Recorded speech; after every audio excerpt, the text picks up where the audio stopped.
Hello, everyone, and welcome to Conversation in Horror. My name is Kevin L. Powers. I'm also the founder and operator of Something Wicked Entertainment Events, and welcome to our show today. If you ever wondering why I'm a little bit off today, it's because we have been discussing a bunch of franchise movies, and if you watch too many of these movies in a row, your brain starts to melt. That being said, if you are familiar with our show, what we do is we take one particular film and we discuss it as kind of a general conversation. Not so much as a critique and analysis, but it is as a means to just kind of figure out whether or not we like the film, whether we hate the film, whether or not you, as our audience, should enjoy the film or even bother to even look it up to watch it. Which brings us to our franchise month. Now, we know a lot of people out there may have seen the first film or second film in a particular franchise, but not so much seeing all the third, fourth, fifth, or sixth sequels. But what we are doing now is we are releasing episodes based on each individual movie in a particular franchise all in one day, which is kind of crazy when you think about it. And me and my guests, which can vary between each film in the franchise, are going crazy watching all these movies for you. And so the franchise that we're talking about today is the Final Destination franchise, but we are on part two. So from Final Destination 2, do we have a date for this one, Philip? Because I'm not sure. Final Destination 2 came out in 2020, came out in 2003. So thank you, Philip, for answering that. 2003 is Final Destination 2. And for everyone out there listening, that is my special guest for today, Philip, who we have been discussing several of the other Final Destination films, not particularly in order, mind you, which is really screwing with our brains here. But we hope to get through all that by kind of delving deep into each one of the films so that you don't have to, unless we decide that it is a film that you should go out there and see. That being said, we're going to, with the first film in some of these franchises we've been doing this month, the first film we haven't been going into a lot of details in terms of plot and all that type of stuff because we hope that you've already seen the first film. But the second, third, fourth, fifth, sixth, and so on of these franchises, we are going to delve a little bit more into some of the plot elements for you in case you haven't seen these films. So please forgive us if you have seen these films of some of the stuff that we may be repeating, but we're hoping that for new viewers who have never seen the film, this will be extremely helpful for them to decide whether or not they should go out and seek the film or not. So we're going to talk about Final Destination 2 from 2003 right now. And I saw the movie I'll just preface this with every one of the Final Destination films, as I saw them all at the theater when they were originally released, but I didn't necessarily go back and rewatch many of them myself after seeing them initially. So it's good to go back and revisit some of these films, especially this one, which I haven't seen in 22 years. Philip, on the other hand, I don't know when or if he saw this one, but we're going to go ask him now. Philip, what was your first experience seeing Final Destination 2? I ended up was not able to see it in theaters because I was a little too young at the time, but I ended up seeing it on TV with I think probably the Sci-Fi Channel. Sci-Fi Channel. So for everyone who may have not seen this one, it kind of takes some of the ideas from the first film. It kind of expands upon them, changes them, and kind of makes it's a sequel.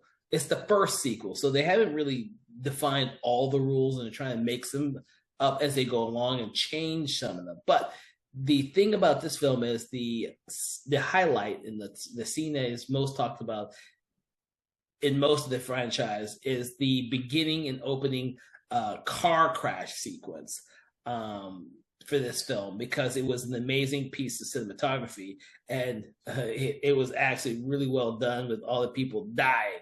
Now, if you saw the first Final Destination, you know that one had a plane crash at the very beginning. This one has a car crash at the very beginning, or a pileup as well, which has the lead character, what's her name? Kimberly, played by AJ Cook. She is with her friends going to enjoy a little summer vacation when this car crash / pileup happens and all of her friends die. And then she comes back and she realizes that it's a premonition. She's been getting hints of the story from the first film, from the radio and other such things, these little coincidences. But she immediately knows what has happened to her because she's been hearing about it for like the last year, since the events for the first film have already are only a year past, and still readily in people's consciousness. They're all readily aware of the events from the first film. But that car wreck that she prevents from happening allows a lot of people to survive that shouldn't have to survive. And then, as death will have it, death will come for them one by one, until the end of the film. Yep. So again, like I'll say, kind of like we indicated, the one of the most iconic things about this movie was the pile up with the logs, that with the log truck, that I can say for anyone who's ever seen this movie has traumatized them on driving behind a car with really with cars with anything log related. I mean, it was so famous that when Final Destination Bloodlines came about, they actually had some trucks drive around with the like fake wood logs on the back of their car, hinting about the Final Destination 2 one, because it was very iconic. It definitely is something that people watch today, is definitely like has definitely was burned into their brain. So much burned that some people who were driving behind actual log trucks would avoid those log trucks at all costs. I know my sister, who the reason why I've seen all these movies in theater, mind you, other than me being a horror fan, is that my older sister, who's almost 10 years older than me, is an absolute love fan of this franchise. She has to see them every week they come. The weekend they come out, she has to see them. Like, she loves these films, and I bought them all for her as they were coming out. She's seen them 100 times. This is one of her favorite franchises there is. I keep hoping that I can get her on the show one day to talk about some of the franchise that she likes.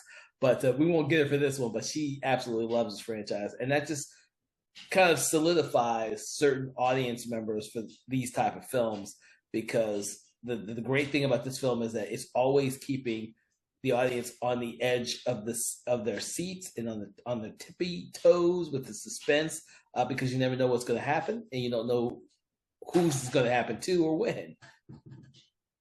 Yeah.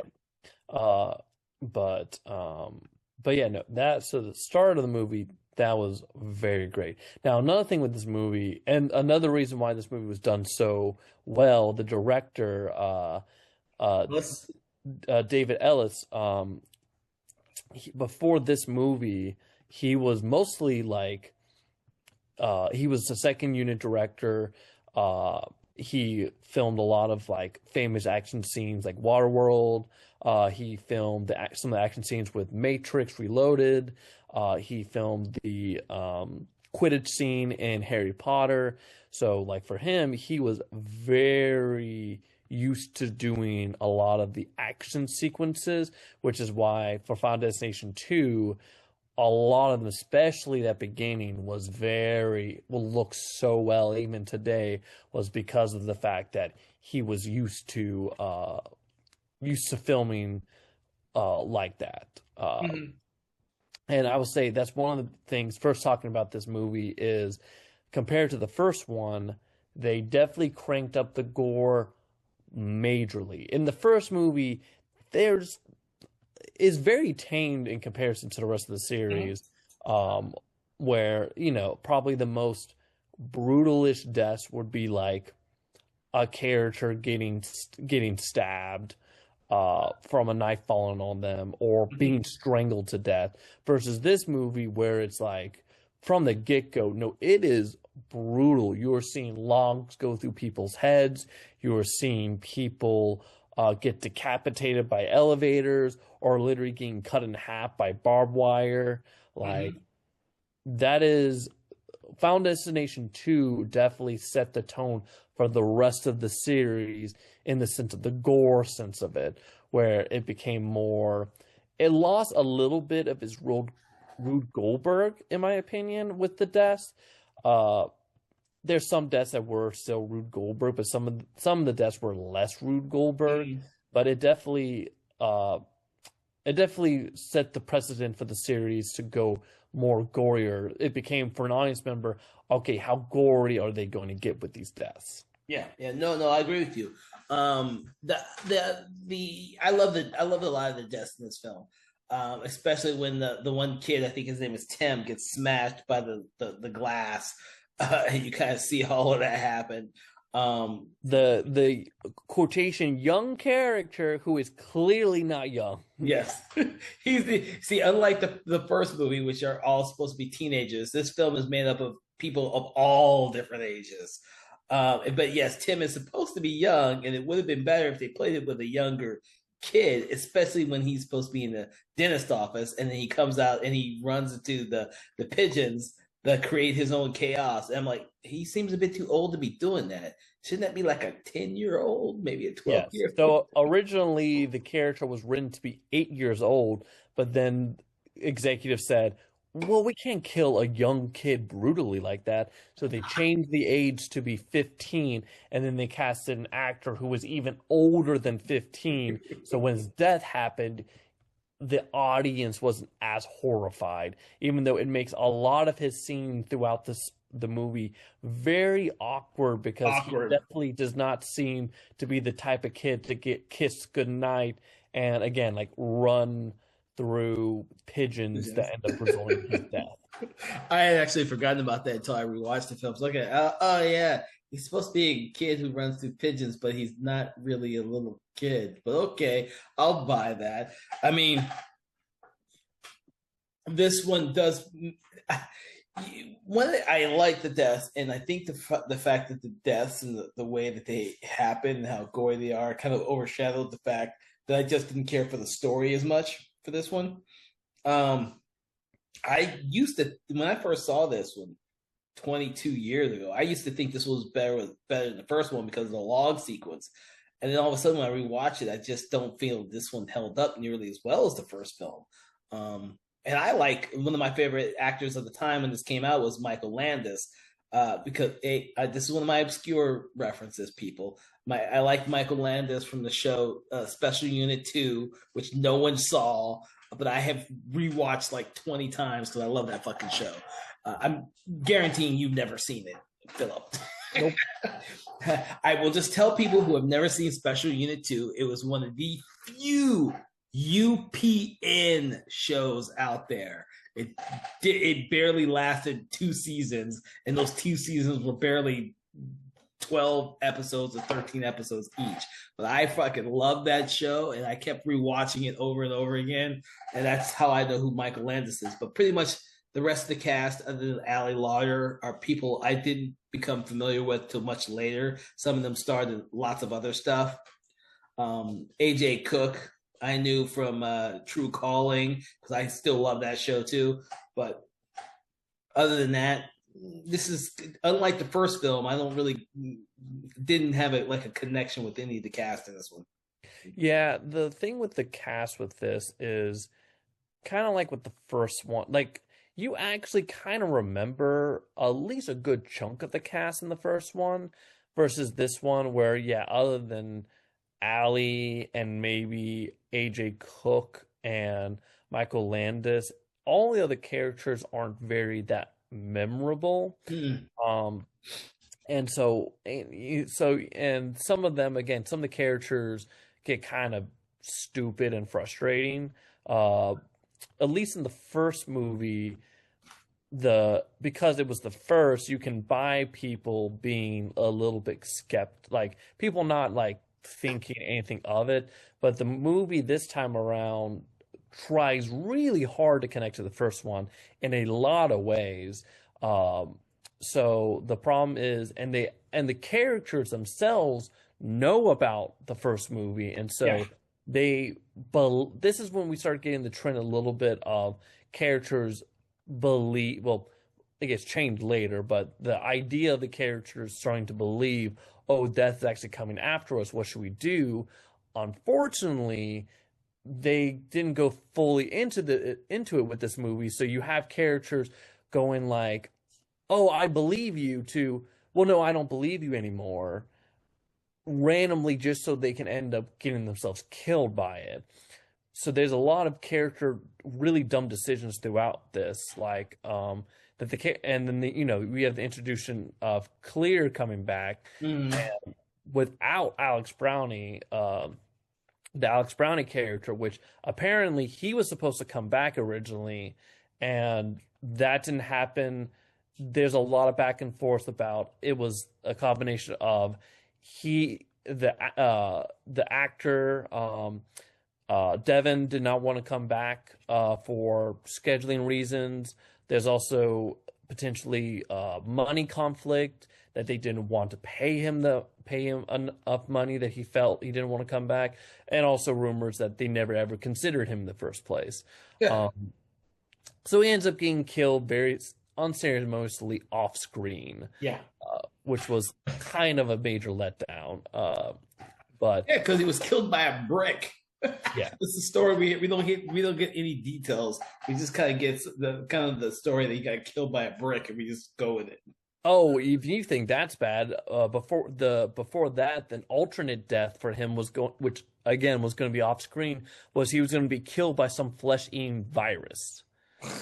So either way, he did not have any fun deaths lined up for him. I mean, even that scene is very awkward because, and this is the weird thing they did, because they kind of show you, they do a news clipping. The Kimberly character ends up finding a news clipping about Alex dying, but then they have another scene later where, for whatever reason, Clear has a picture of the moment he died, which makes zero sense. It's like, what, did you just like take a picture of Alex after he died? Like, oh my gosh, I guess I should take a picture of this if it ever becomes relevant later. Or she just randomly got a picture from, I guess, a police reporting.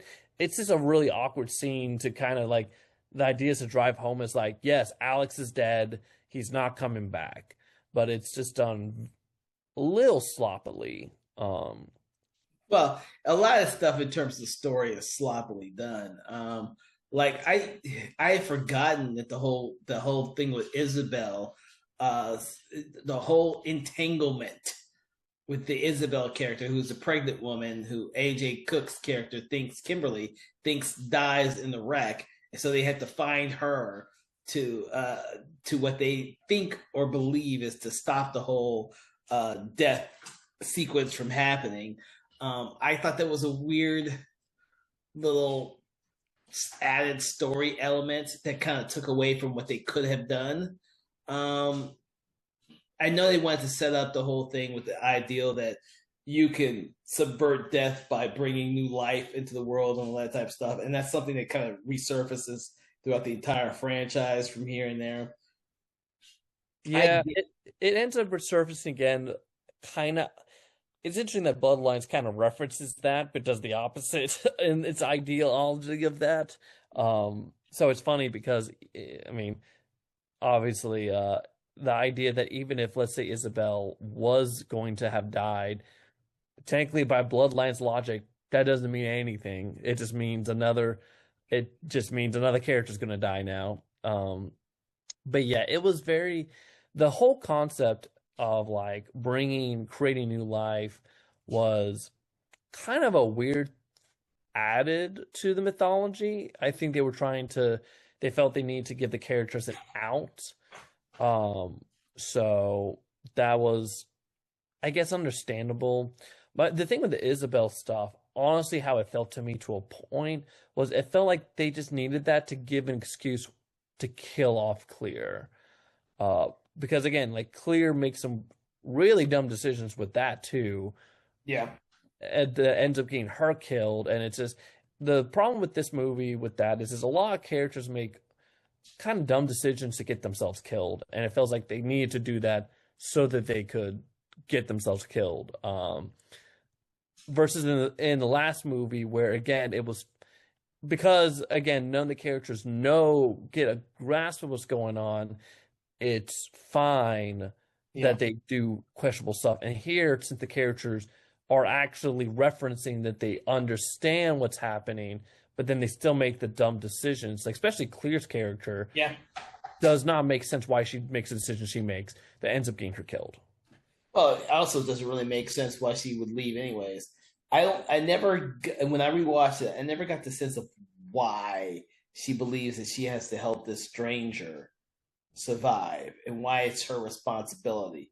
Even if it's like, okay, she had the guilt stuff, like there's a way you can explain why the character does it, but as we've seen done better in Bloodlines, the character should be like, again, like you can have the character leave to try to help these characters, but you have to write the character smart then to go, oh, again, because they write that she's aware about all the things to look out for, except when it's not convenient. Again, that's one reason why Bloodlines is better. They do it better is you have a character like go, oh, I know what to look out for, so I look out for it so it doesn't get me, versus Clear's character who just forgets all about it as soon as she walks out. She walks out of the psych ward and immediately just acts like another character. Yeah, and I didn't notice that when I originally saw this, but when I rewatched it, that's one of the reasons why we've discussed this already.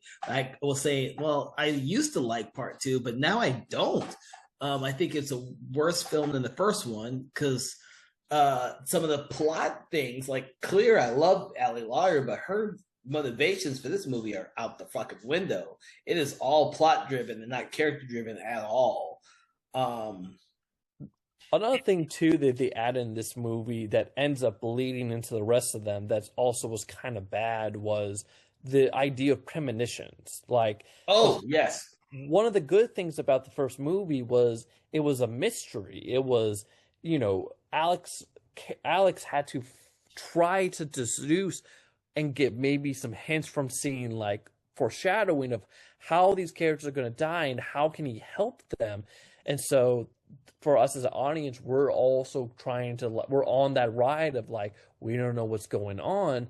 So the problem in the second movie is they introduce this idea of the characters getting premonitions of how these other characters kind of die, but then they end up being kind of wrong, but like, which gets expanded worse with the other Final Destinations. And this is the first movie that introduces that idea that it's done really kind of it's not done that well. No, I agree with you. I don't like the premonition thing. I had forgotten that was in this movie, and I probably forgot if it was in all the other movies. But like I said, I've only seen the third, fourth, and fifth one time, so I don't remember any of that. But when I watched this one, I was like, oh, what do they need these premonitions for? Especially when she's going to, so plot wise, she could see her own death and figure out eventually that it's her own death she's seeing and that she needs to do that in order to save everyone. I was like, ah. Well, she sees some of the other characters' death. Yeah, she sees some of the other ones too, but her own death, which she thinks is Isabel's death, is a reoccurring thing, and that's kind of the plot for the film. Is she's trying to save Isabel for a while until she realizes it's not Isabel, it's her. I was like, ah. Which also again makes no sense because she sees I can't remember the character's name. She sees Nora's death because she sees the vision of her getting killed by Hookman. But again, it's just like, but then it's like, okay, it's like she sees Nora's death and then she sees Isabel's death and that's it. She doesn't see any other character's deaths. She sees Tim's in theory with all she does is see the pigeons. That's right. That's right. You're right. And she sees Tim's as well. So, but she doesn't see anyone else's. It's just, that's what's weird is like, okay, you're going to see you're going to see two of the characters premonition death, but then the rest of the characters are completely fine. Like, Thomas's character never gets a premonition.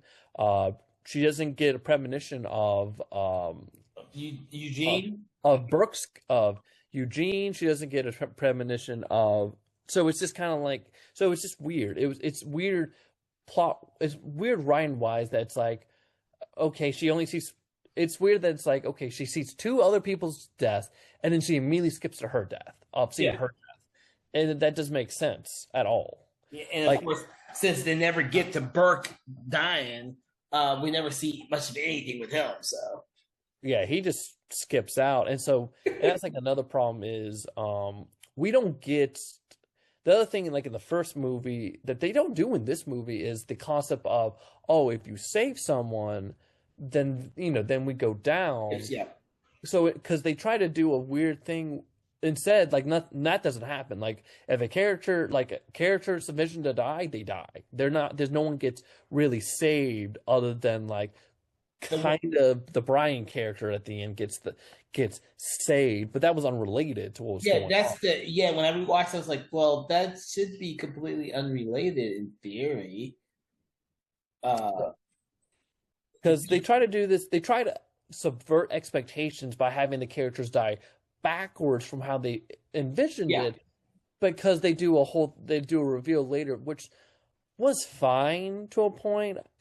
It was an interesting twist to kind of get you connected a little bit more with the first movie. It just would have been nice to also see the idea of in the first movie, the whole saving each other kind of like helps, like keeps things. This movie didn't do a good job of subverting expectations a lot of how a character's gonna die. Like some characters, yes, like again, you don't see Nora's death is good, and there's a misfire there, and then same thing with the young boy's death, but Tim. then the rest of Tim, thank you. But then the rest of them, there's no subverting. Like, oh, Eugene also gets a little subverting, but other than that, the rest of them, it's just no, they just die exactly how they were. And Kat's death was so dumb. Which one was Kat? Kat was the one who gets impaled by the PVC pipe. Oh yeah, because she tells the rescue worker to be more quiet, and that kills her. Yeah, the airbag, and of course, I think his name is Rod, gets killed by the Rube Goldberg. I think is that the only Rube Goldberg sequence with the whole thing with the gasoline that flows through the pipes. That may be the only one in the whole film. Is it the only one? Yeah, that's the only Rube Goldberg, because Nora's isn't really Rube Goldberg. I guess Eugene's the other one that's slightly Rube Goldberg, but other than that, everyone else is pretty straightforward to how they die. Because Tim doesn't die in the doctor's office. It seems like that could have been one, but the thing just falls in his mouth, and he gets saved by the nurse. That was an anticlimactic one, and then of course he just gets killed by the pigeons. Yeah, which was again a very silly death, objectively. This also was this was the beginning of the series having very silly deaths, like a character dying. Like in the first movie, there really wasn't a death to me that felt ultra silly, like a character just doing something silly that results in their death, versus this movie. There's a lot of silly deaths, like with again, Tim's death, that was just like, okay. Well, I always found that one funny. Is like they're actually hoisting up a piece of glass, table wise, instead of putting it up on its side. I was like, that seems kind of weird doing it tabletops. Yeah, I will say one death that did, for me, after watching it, did make me wary about it, was Nora's death with the elevator. I will say that it definitely, for a while after that, seeing that movie, I was very wary about elevator doors. I would definitely jump into an elevator and out of an elevator very quickly. I think about that sequence is, I think they edited. It took too long to get to her getting decapitated, because that one has been done in other movies. Yeah. And so that one seems like it's the most mundane out of all the other ones. Like, I like how Rod gets killed. He's the one that gets spliced at the right after Kate. Is that her name? Yeah. Yeah, right after her. Because I wasn't expecting his.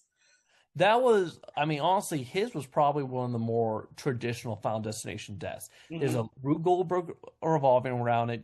And again, it comes out of nowhere for him. It's kind of like in the first movie with what was his name? With Billy's death. Billy. Where you again, yeah, you don't see that coming. You're just like, yes, very much. That's exactly how it is.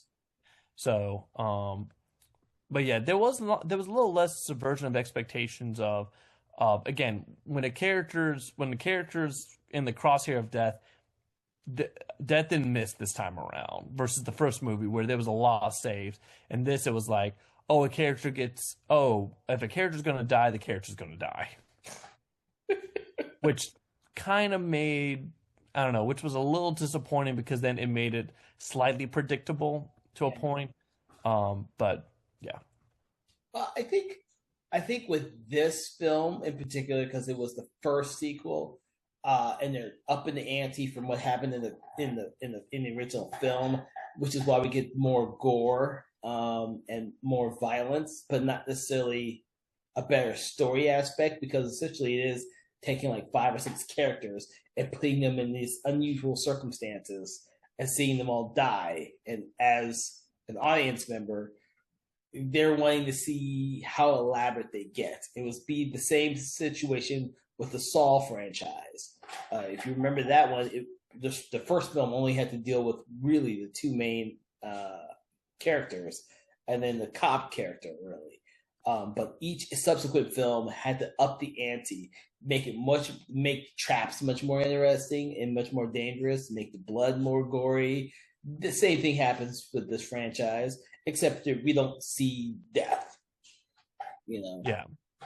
I will say, and as much as I complain about the card character in the last movie, there was a lot more characters this time around that were a lot more unlikable. Like the Rory character, Eugene was right very inconsistently, so I didn't really like him. Like when we talk about the other Final Destinations, I'll repeat the statement again, but the series continued on from the first movie of making their characters less and less likable. Yes. You kind of felt like, okay, I don't care if you like. At this point, I'm just waiting to die because I don't feel anything about you surviving. Oh yeah, and you get that immediately with the second film. And that's the thing. It happened with Saw. It happens with every franchise that lasts longer than it should. The Nightmare on Elm Street franchise, the Jason Voorhees franchises, it all happens like that. The the characters become cannon fodder, except for maybe the main character. And even AJ Cook's Kimberly really just doesn't have an interesting background or story. She's almost all plot for this, and that's it. She just happens to be the one that it affects the most because she sees the premonitions and stuff. Yeah, which I found it funny that like Kimberly watches her friend die like at the beginning of the movie when she like ends up getting out of the car because of Thomas's character, and then her friends all get killed. She just kind of shrugs that off and keeps going. She does not care at all. Again, talking about writing bad characters to see them die, I really like, again, this from the get-go with those friend characters. This terrible writing for them just so we can get them killed right away. Pretty much. I'm about to say the same thing. I was like, when I was reviewing this, I forgot they also died. I was like, oh God, is these 4 characters that I have to watch die? And then, of course, they all get smashed by the truck, which was surprising to say the least, but also deserving of those characters because they're all like dum-dums. Yeah, they're dumb characters that you're happy they're dead because that means you don't have to deal with them anymore. Pretty much. And that's what a lot of characters in this movie was like. You were happy you didn't have to see them anymore. And then, of course, they die soon. And then, the thing is it kind of breaks Kimberly from her normal routine, and she has to learn to trust these new characters, all of which have completely different backgrounds and have completely different experiences. That aspect I did like, but I just don't think they did anything with any of those characters to make them memorable or interesting. And no, Thomas is the only one that kind of does that. Yeah. Thomas is Michael Landis. I've been calling him Burke. I forgot his first name was Tom. Yep. Yeah. And that's the different thing with this one as well from the first one. This one, Thomas is a cop who actually believes everything that's going on with Kimberly right off the bat.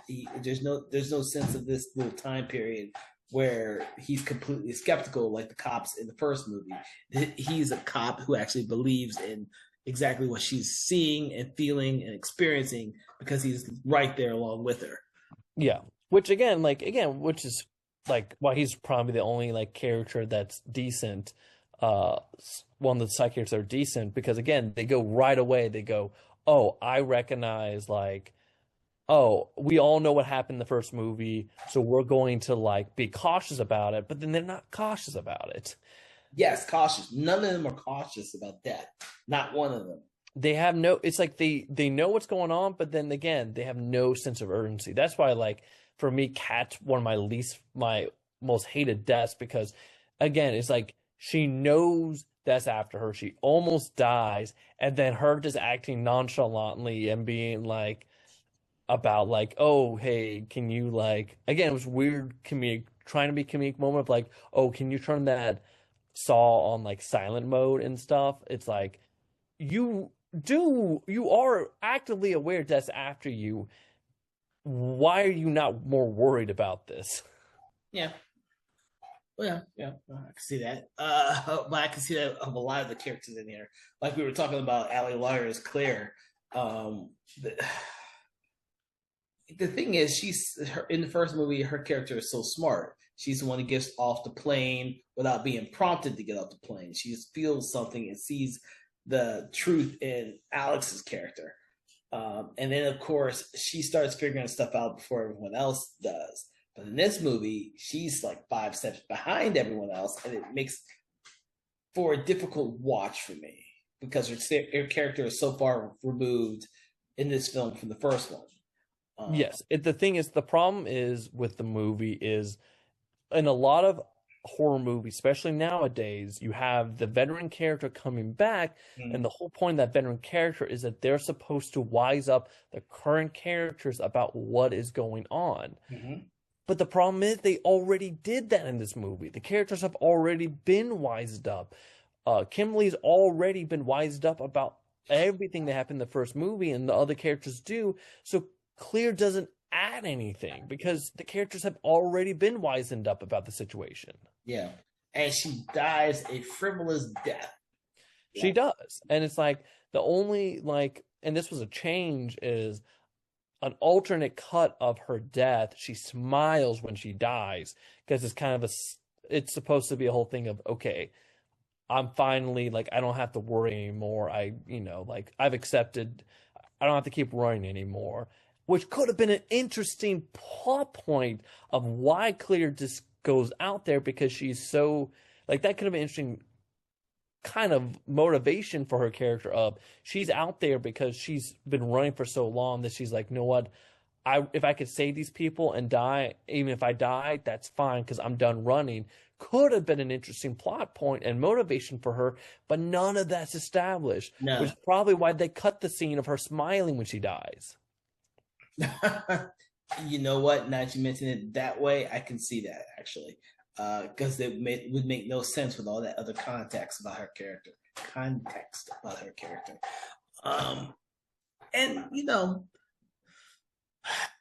just there. What are the things that you like about the film? Again, it's going to be the kills. The kills are definitely. Again, because it raised the ante for Final Destination moving forward to having the gory kills, which again, the kills done here are really well. And again, they hold up well today because of the practical effects. Like the practical effects look fantastic that you really none of them really get too like cheesy. It is interesting though. So for the opening is very iconic. It's honestly just as iconic as the explosion of Flight 180 in the first movie. You remember that because the rest of the Final Destination movies moving forward, their opening is not that memorable.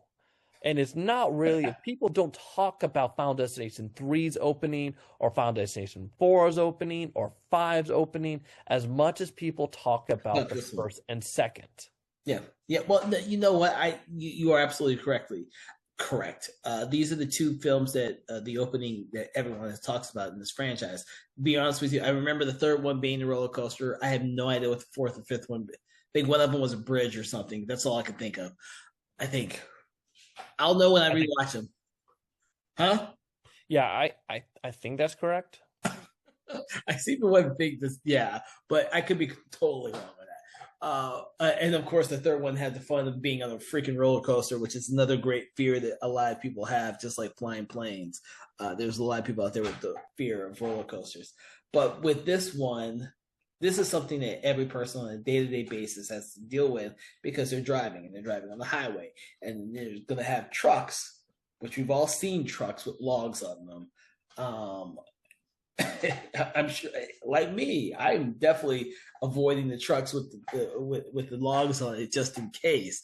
But you know what happens in this movie is like far removed from what could possibly happen.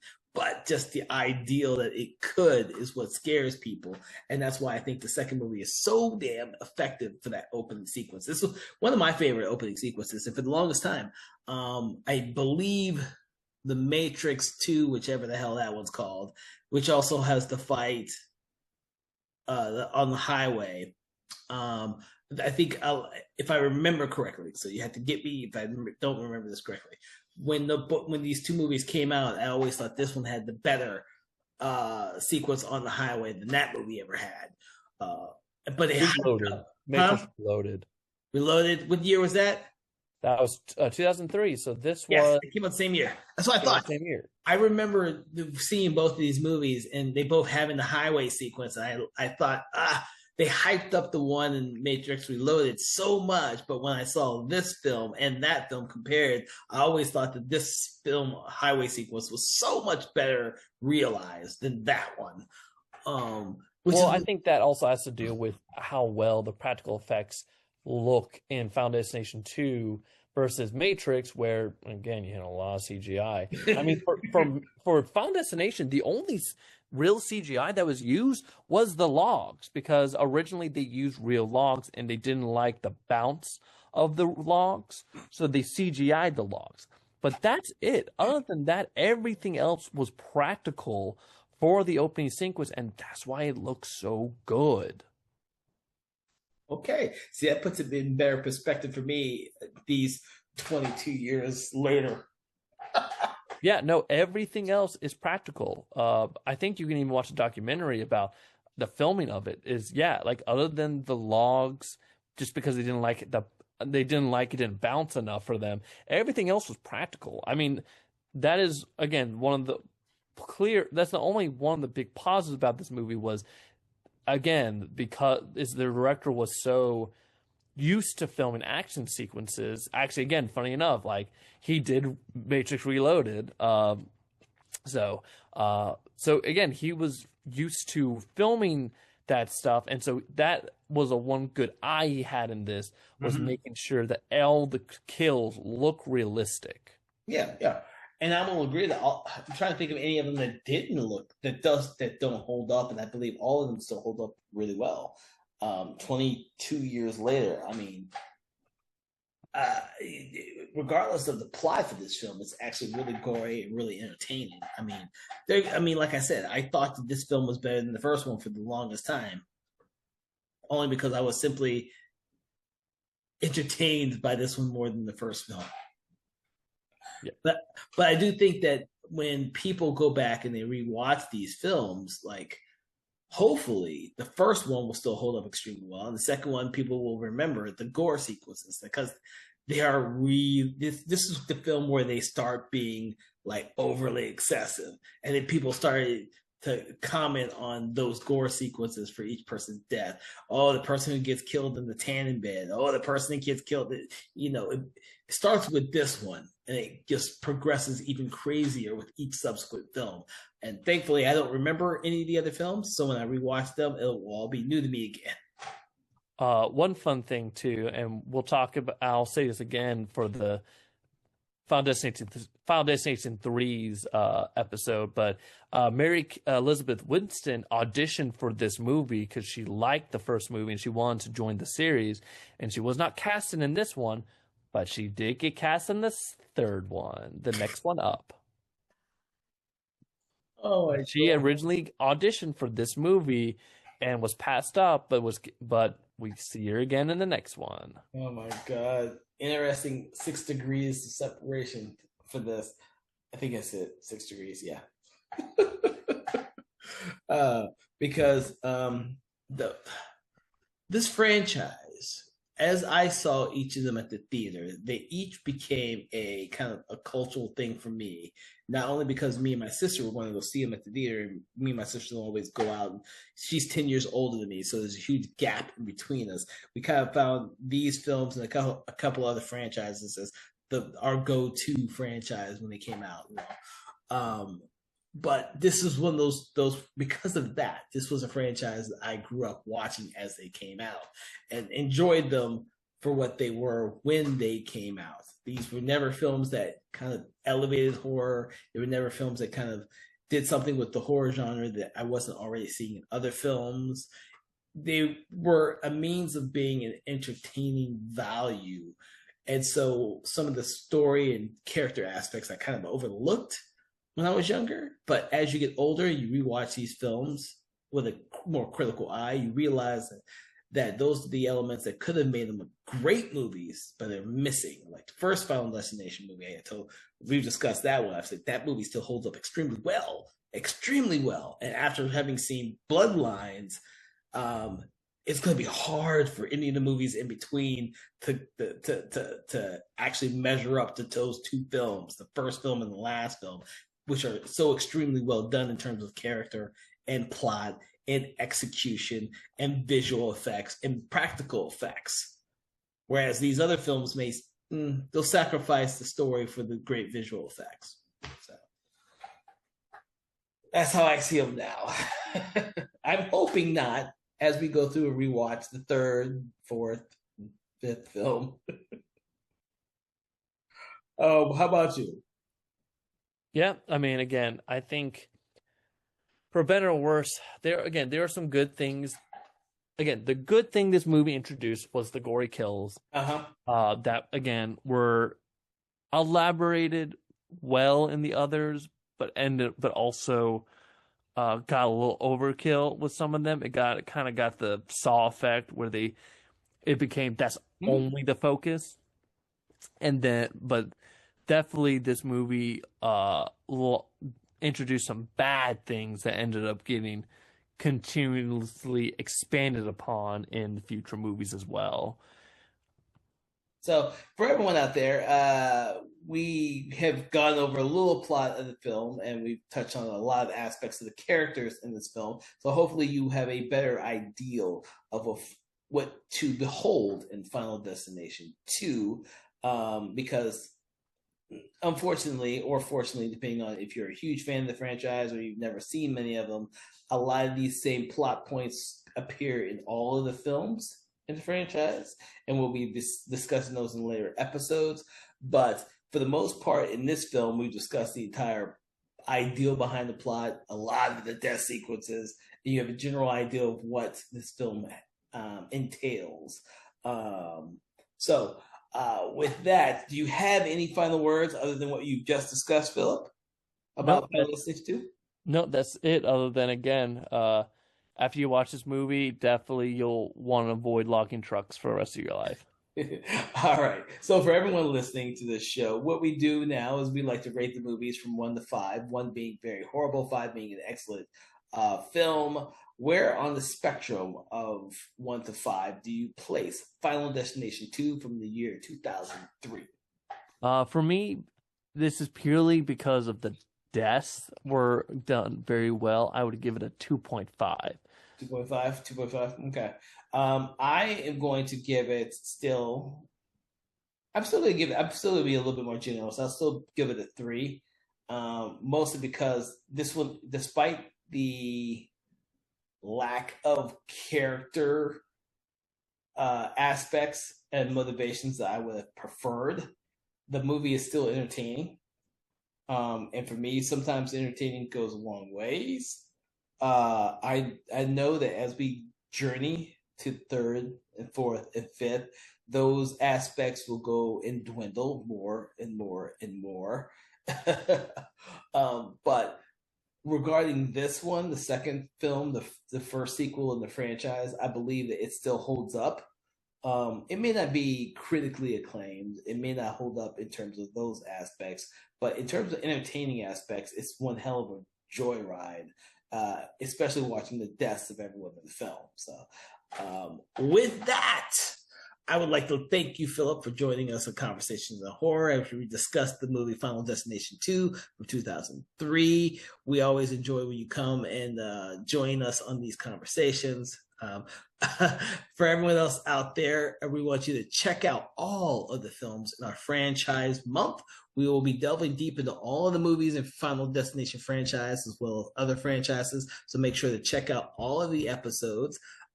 It may be a little daunting to listen to some of these, especially for films that you may or may not ever wanted to see. But, we hope that you take a chance on us just talking about them. You can find your episodes on your favorite podcast app, Spotify, and YouTube, as well as find our sister podcast, Conversations in 4Color, which is our Patreon exclusive podcast. Make sure you like, follow, subscribe, do that thing you do with all your favorite podcasts. And from everyone here at Something Wicked Entertainment, we wish you a pleasant day and keep watching the rest of the films in the Final Destination franchise. Have a good day. Conversations in Horror is a Broken Lighthouse Pictures production, written, produced, and directed by Kevin L. Powers, executive producer Kelly A. Inoka. All contents and material from this episode of Conversations in Horror is copyright 2025 Broken Lighthouse Pictures.